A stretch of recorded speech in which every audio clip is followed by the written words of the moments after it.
Middle ઈસ્ટની અંદર જે તણાવભરી પરિસ્થિતિ ચાલી આવ્યો છે છેલ્લા 3-4 મહિનાથી, એ પરિસ્થિતિએ સમગ્ર વિશ્વની એ જનજીવન છે તેમને ડામાડોળ કરી નાખ્યું છે. પેટ્રોલ ડીઝલ હોય, એલપીજી ગેસ હોય, આ તમામમાં ભાવ વધારો થઈ રહ્યો છે. ત્યારે ભારતની અંદર પણ આની એ અસર જોવા મળી રહી છે. પહેલાં પેટ્રોલ ડીઝલ એ 100ની પાર ગયું, અને હવે એ એલપીજી ગેસ જે પણ એક જીવન જરૂરિયાત વસ્તુ અત્યારે બની ગઈ છે, ગૃહિણીઓને સીધો માર પડ્યો છે. સામાન્ય જનતા ઉપર વધુ એક મોંઘવારીનો માર આપવામાં આવ્યો છે. 913 રૂપિયાની અંદર જે એલપીજી ગેસ સિલિન્ડર મળતું હતું 14 કિલોનું, તેનો ભાવમાં વધારો 29 રૂપિયાનો કરવામાં આવ્યો છે, અને હવે તે 942 રૂપિયામાં મળશે.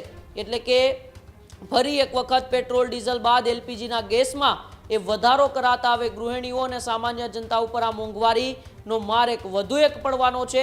આ પહેલાં કોમર્શિયલ ગેસમાં પણ તોતિંગ વધારો કરવામાં આવ્યો. કોમર્શિયલ ગેસ પણ 3000ને પાર પહોંચી ગયો છે. છેલ્લા 6 મહિનામાં 1500થી વધુનો ભાવ વધારો કોમર્શિયલ ગેસમાં પણ આવ્યો.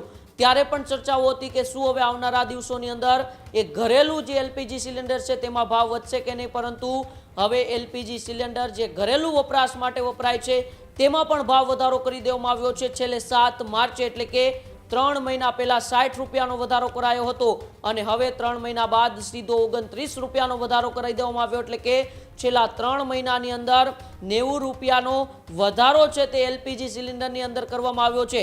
એક બાજુ સરકાર દાવાઓ કરી રહી છે કે આટલું જહાજ આટલા 1000 ટન એલપીજી લઈને એ ભારતના બંદરે પહોંચ્યું છે. હવે ભારતની અંદર એલપીજીનો એ જથ્થો છે તે પૂરતો છે, એલપીજીનો જથ્થો એ ખૂટશે નહીં, આવા દાવાઓ સરકાર કરી રહી છે.